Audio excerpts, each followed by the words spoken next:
இரண்டாவது டாஸ்மாக் ஊழல். இன்னைக்கு பல இடத்துல பல பேச்சுக்களை பார்க்குறோம். சரி, என்ன டாஸ்மாக் ஊழல், ஈடி என்ன சொல்லியிருக்கிறாங்க, மக்களுக்கு இன்னும் கொஞ்சம் புரியல. இல்லை ஒன்றுமே நடக்கலின்னு அமைச்சர் சொல்கிறாரு. இது ஒன்றுமே இல்லை, திசை திருப்பதற்காக அமலாக்கத்துறை ரைடு நடத்துகிறாங்க. கொஞ்சம் அதை விரிவாக பேச வேண்டும் என்று நினைக்கின்றேன். நம்முடைய தமிழ் சொந்தங்கள் ரெண்டு விஷயத்தை புரிஞ்சுக்கணும். டெல்லி ஊழல், சத்தீஸ்கர் ஊழல், இரண்டிலும் லிக்கர் ஊழல் நடந்துச்சு. டெல்லி ஊழலை பொறுத்த வரைக்கும் என்னன்னா, ஆம் ஆத்மி கட்சி தலைவர் முதலமைச்சர் அண்ணன் அரவிந்த் கெஜ்ரிவால் அவர்கள் இந்த டாஸ்மார்க்குக்காக அவங்களுடைய அஃபீஷியல் பாலிசியை ட்வீக் பண்ணி ஒரு புதுசாக ஒரு பாலிசியை கொண்டு வந்து சில நிறுவனங்களுக்கு ஃபேவர் பண்ணுறாங்க. அது நம்ம டெல்லி ஊழல்னு சொல்கிறோம். சத்தீஸ்கர் ஊழல் என்ன? தமிழ்நாட்டில் நம்ம டாஸ்மாக் இந்த அமைப்பு வச்சிருக்கிற மாதிரி சத்தீஸ்கரில் Chhattisgarh state marketing corporation limited அப்படின்னு அவங்க வச்சுருக்காங்க. CSMCL, Chhattisgarh state marketing corporation limited. அது சத்தீஸ்கர் மாநிலத்துக்குள்ள காங்கிரஸ் ஆட்சியில் இருந்த பொழுது அவங்க அங்கே உருவாகக்கூடிய சாராய லிக்கரை மார்க்கெட் பண்ணி மக்கள்கிட்ட கொண்டு போகிறாங்க.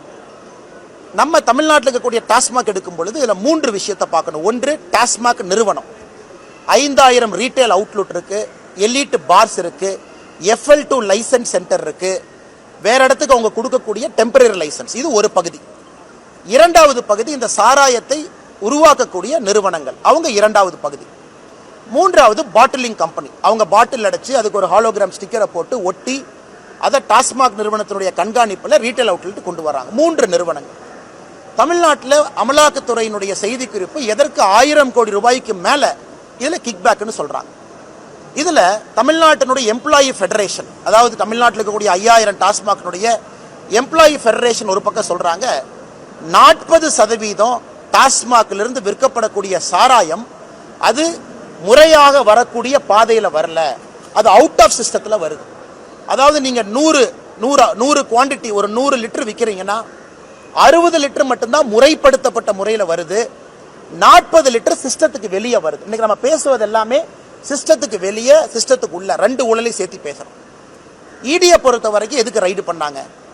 ஈடி எதுக்கு ரைடு பண்ணுறாங்கன்னா, மாநில அரசினுடைய லஞ்ச ஒழிப்புத்துறை டாஸ்மாக் சம்பந்தமாக பல விதமான எஃப்ஐஆரை போட்டிருக்காங்க. அந்த எஃப்ஐஆரை 3 ரகமாக பிரிக்கலாம். முதல் ரகம் வந்து ஒரு டாஸ்மாக்னுடைய ரீட்டைல் அவுட்லெட்டில் ஒரு குவார்டர் பாட்டிலுக்கு 10 ரூபாயிலிருந்து 30 ரூபா அதிகமாக வாங்குறாங்கன்னு கம்ப்ளைண்ட் கொடுத்து ஒரு எஃப்ஐஆர். இது ஒரு செட். இரண்டாவது செட், டாஸ்மாக்னுடைய அதிகாரிகள் எந்த ஆலயத்துக்கு கான்ட்ராக்ட் கொடுக்கணும், யாருக்கிட்ட பியர் பாட்டில் வாங்கணும், யாருக்கிட்ட லிக்கர் வாங்கணும், யாருக்கிட்ட இந்தியன் மேட் ஃபாரின் ஸ்பிரிட் வாங்கணும் அப்படிங்கிறத டாஸ்மாக்னுடைய அதிகாரிகள் பின்னாடி இருக்கக்கூடிய சாராய ஆலைகிட்ட பேசி ஒரு கிக் பேக் சிஸ்டத்தில் வாங்குறது இரண்டாவது எஃப்ஐஆர்.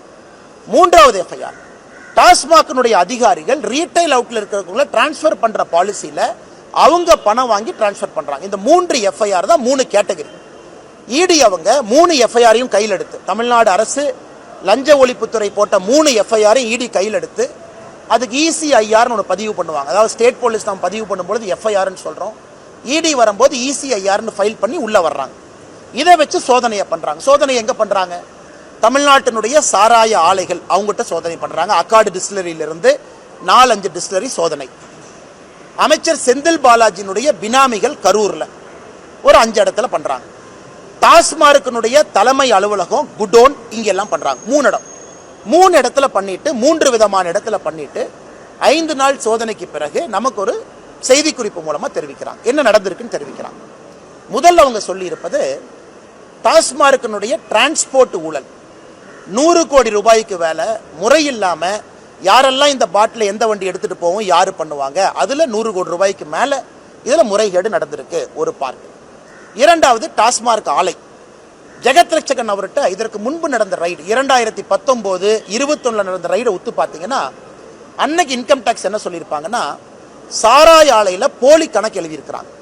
அதாவது இவங்களாகவே ஒரு 100 ரூபாய்க்கு ஒரு பொருள் வாங்குறாங்கன்னா அந்த பொருளை 150ன்னு பில் எழுதுறாங்க. 50 ரூபாய் போலி கணக்கில் வெளியே அந்த பணத்தை எடுத்து வெளியே கொண்டு வந்துடுறாங்க. அதாவது கரெக்டாக சொல்லணும்னா ஒரு 100 லிட்டர் தயாரிக்கிறாங்க முறைப்படி, அதை தாண்டி இன்னும் 30 லிட்டர் தயாரிக்கிறாங்க. 30 லிட்டர் முறையான பாதையில் போகாம வெளியே வருது. இது ஒரு ஊழல். 100 லிட்டர் தயாரிக்கிறதுக்கு இவங்க பொருள் வாங்கும் பொழுது அதிகப்படியான விலை கொடுத்து அந்த கணக்கை எழுதுறாங்க. ஸோ போகஸான பில்ஸ் ஜெனரேஷன். இது ஜெகத் ரட்சகன் அவருடைய ரைடில் இன்கம் டேக்ஸ் கொடுத்த செய்தி குறிப்பை யாராவது நேரம் இருந்து எடுத்து படிச்சீங்கன்னா கிட்டத்தட்ட அதுல சொல்லியிருப்பாங்க 1000 கோடி ரூபாய் அந்த ஒரு ஜெகத் ரட்சகன் மட்டுமே ஊழல் செஞ்சிருக்காங்க. எல்லாமே கிக் பேக், லிக்கர் கம்பெனில இருந்து எடுத்த பணம் வெளியே. இன்னைக்கு இந்த 3 டிஸ்லரி இவங்க, ஆனா இவங்க மட்டும் தனியா அந்த தப்பு பண்ண முடியாது. பாட்டிலிங் கம்பெனி, ஏன்னா பாட்டிலிங் கம்பெனி தான் பாட்டில் போடணும். வர்ற லிக்கருக்கு அவன் பாட்டில் போட்டு கேப் அடிச்சு அதுக்கு ஒரு ஹாலோகிராம் ஸ்டிக்கர் அடிச்சு அது டாஸ்மாக்கு போகணும்.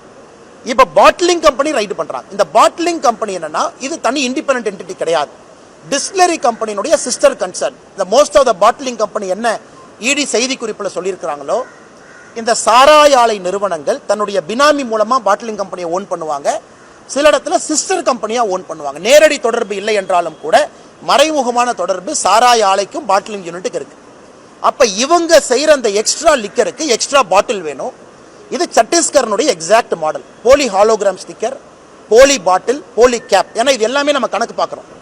டாஸ்மாக்னுடைய வேலை என்னன்னா ஹாலோகிராம் ஸ்டிக்கர் எவ்வளவு கொடுத்தோம், எவ்வளவு ஹாலோகிராம் ஸ்டிக்கர் திரும்ப வந்திருக்கு, இது டாஸ்மாக் பார்க்க வேண்டிய கணக்கு. சத்தீஸ்கர்ல சிஎஸ்எம்சிஎல் என்ன பண்ணாங்கன்னா எக்ஸ்ட்ரா ஹாலோகிராம் ஸ்டிக்கர், எக்ஸ்ட்ரா பாட்டில், எக்ஸ்ட்ரா கேப், இது தனியான ஒரு நெட்வொர்க். இன்னைக்கு தமிழகத்தில் இடியினுடைய செய்தி குறிப்பு 2 சொல்றாங்க. பேரலல் நெட்வொர்க்கில் இவங்க பணத்தை ஜென்ரேட் பண்ணி வெளியே எடுத்திருக்காங்க. சாராய ஆலைகள் ஒரிஜினலா செஞ்ச சாராயத்துக்கு அதிகப்படியான இன்புட் காஸ்ட்டை காமிச்சு எடுத்திருக்காங்க. இதை எப்படி கண்டுபிடிக்கிறது? நம்ம ஈஸியா கண்டுபிடிச்சிடலாம். ஒரு சாராய ஆலையினுடைய கரண்ட் பில் எடுத்து பார்க்கறாங்க. ஒரு சாராய ஆலையினுடைய நார்மல் கரண்ட் பில் எவ்வளவு யூனிட் பவர், எவ்வளவு வால்யூம்க்கு ஜென்ரேட் ஆயிருக்கு. இப்ப அதிகமான சாராய உற்பத்தி பண்ணும்போது கரண்ட் பில் அதிகமா வரும். இது அமலாக்கத்துறையை பொறுத்தவரை சத்தீஸ்கர்ல பாத்தீங்கன்னா ஒரு சாராய ஆலையை ரைடு பண்ணி அவங்க கரண்ட் பில், இந்த ஸ்கேமுக்கு முன்னாடி எவ்வளவு, 100 யூனிட் செய்யணும்னா எவ்வளவு கரண்ட் பில் இருக்கணும், 200 யூனிட்னா எவ்வளவு கரண்ட் பில் இருக்கணும், இதையெல்லாம் வச்சு சார்ஜ் ஷீட் போட்டாங்க. இன்னைக்கு தமிழ்நாட்டில் இடி ரைடை பத்தி இவ்வளவுதான் எனக்கு தெரியுங்க. நான் இன்னும் கரண்ட் பில்லை பத்தி நான் போக விரும்பல. அவங்க எங்கிருந்து ரா மெட்டீரியல் சோர்ஸ் பண்ணாங்க, எவ்வளவு ஏமாத்து பண்ணாங்கன்னு. இப்பவே சில மீடியா நண்பர்கள் 40,000 கோடி ரூபாய்க்கு மேல இருக்குன்னு சொல்றீங்க. நான் இடியினுடைய அதிகாரப்பூர்வமான செய்தி குறிப்பை வைத்து 1000 கோடி ரூபாய்க்கு மேல கிக் பேக் உள்ள வந்திருக்கு. அதனால தான் பாரதிய ஜனதா கட்சி இதை கம்பீரமா எடுத்துக்கிறோம். இதுல குறிப்பா நிறைய நண்பர்கள், அமைச்சர் சொல்றாரு, சாராய அமைச்சர் என்ன சொல்றாரு, அது எப்படி அண்ணாமலை 1000 கோடி சொன்னாரு, அதே இடி 1000 கோடி சொல்லுது. இந்த ஃபெடரல் அப்படின்னு உங்களுக்கு ஒரு நிறுவனம் இருக்கு. ஒரு நிருபர் மகாலிங்கம்னு ஒரு நிருபர் இந்த ரைடு நடக்கும்போது அவர் ஆர்டிக்கல் எழுதுறாரு. 1000 கோடி ரூபாய்னு ஒரு மென்ஷன் பண்ணி அந்த ஆர்டிக்கல் ரொம்ப பியூட்டிஃபுல்லா எழுதியிருக்காரு, எப்படி எல்லாம் கிக் பேக் நடந்திருக்கு. அதை தாண்டி 2-3 பத்திரிகை நீங்களும் ரிப்போர்ட் எழுதுறீங்க. ஸோ எல்லா இடத்திலும் கூட இதை பேசிக்கா யூகிக்க முடியும். தமிழ்நாடை பொறுத்தவரை சத்தீஸ்கரை தாண்டி ஒரு மிகப்பெரிய ஒரு ஊழல் இங்க நடந்திருக்கு. எங்கேயும் அவங்க தப்பிச்செல்லாம் போக முடியாது, எங்களுக்கு நம்பிக்கை இருக்கு. இடியை பொறுத்த வரைக்கும் அமலாக்கத்துறை நேர்மையாக இந்த என்கொயரி நடத்தணுங்கிறத எங்க வேண்டுகோள். இதுல சம்பந்தப்பட்டவங்க எல்லாத்தையும் உள்ள வைக்கணும். குறிப்பா செந்தில் பாலாஜியினுடைய பெயில கேன்சல் பண்றதுக்கு இடி மூவ் பண்ணணும். ஏன்னா ஒரு அமைச்சர் டிரான்ஸ்போர்ட் ஊழல்ல சிக்கி வெளியே வர்றாரு, பெயில்ல வெளியிருக்கார். அதை சுப்ரீம் கோர்ட் ஆல்ரெடி கேள்வி கேட்கறாங்க, எப்படி பெயில்ல வெளியே வந்தீங்க, வெளியே வந்தோடனே எப்படி அமைச்சர் ஆனீங்க. வெளியே அமைச்சராக இருக்கக்கூடிய அந்த அமைச்சருடைய நிறுவனம், அந்த டிபார்ட்மெண்ட் இன்னைக்கு 2வது முறையா இடிட்ட மாட்டுது. இடிக்கு அதனால இடி தான் மூவ் பண்ணணும். அமலாக்கத்துறை மத்திய அரசு நேரடி சம்பந்தம் இல்லாத ஒரு டிடெக்டிவ் புலனாய்வு ஏஜென்சி, இன்வெஸ்டிகேஷன் ஏஜென்சியா இருந்தாலும் அவங்க இன்னைக்கு செந்தில் பாலாஜியினுடைய பெயில் கேன்சலேஷனுக்கு போகணும். காரணம் இது கேலிக்கூத்து, ஜனநாயக கேலிக்கூத்து. ஜெயிலில் 1.5 வருஷம் இருந்து அமைச்சர் பதவி அப்படியே வச்சிருந்து வெளியே வந்து மறுபடியும் பதவி தூக்க கொடுத்து இன்னைக்கு 1000 கோடி ரூபாய்க்கு மேல ஊழல் நடக்குதுன்னா ஜனநாயகத்தில் மக்கள் அதை பார்த்து கொண்டு சும்மா இருந்தா பத்திரிகையாளரும் உங்க வேலையை சரியா சரின்னு அர்த்தம், அரசியல்வாதிகள் நானும் என் வேலையை சரியா சரின்னு அர்த்தம். அதனாலதான் நம்ம எல்லோரும் இணைந்து கேள்வி கேட்க வேண்டிய கட்டாயம் நமக்கு இருக்கு. வருகின்ற 17ஆம் தேதி பாரதிய ஜனதா கட்சி ஒரு மாபெரும் ஆர்ப்பாட்டத்தை நாங்கள் நடத்துறோம்.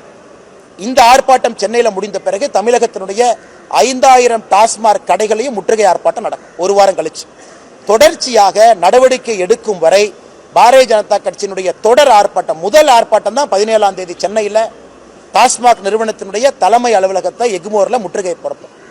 அதன் பிறகு அடுத்த ஒரு வாரத்தில் 5000 லிக்கர் ஷாப்பையும் முற்றுகை பண்ண போறோம். தொடர்ச்சியாக எங்களுடைய ஆர்ப்பாட்டம் நடந்து கொண்டே இருக்கும். மாநில அரசு பதில் சொல்லும் வரை, இந்த அமைச்சர் அந்த பதவியிலிருந்து வெளியே செல்லும் வரை, இடி அவங்க முழுமையாக சார்ஜ் ஷீட்டை போட்டு சம்பந்தப்பட்டவங்க எல்லாத்தையும் அரெஸ்ட் பண்ற வரைக்கும். அதனால இந்த சத்தீஸ்கரையும் தாண்டி, சத்தீஸ்கர்ல ஒரு பாதி தான், அதாவது போலியா பில் அடிச்சு, ஆலோகிராம் அடிச்சு, பாட்டில் அடிச்சு, எக்ஸஸா உற்பத்தி பண்ணி அதை பேரலல் செயின்ல வித்தது. தமிழ்நாடு அதோடு சேர்ந்து விற்கப்பட்ட டாஸ்மார்க்குக்கே பில்லை இன்ஃப்ளேட் பண்ணி அதுல பணம் எடுத்து பண்ணியிருக்காங்க. அதனால் புலனாய்வுத்துறை, அமலாக்கத்துறை என்ன நடவடிக்கை எடுத்திருக்கிறாங்களோ அதை நாங்கள் வரவேற்கிறோம். இன்னும் கடுமையாக எடுக்க வேண்டும் என்று இந்த நேரத்தில் நாங்கள் வலியுறுத்துகின்றோம்.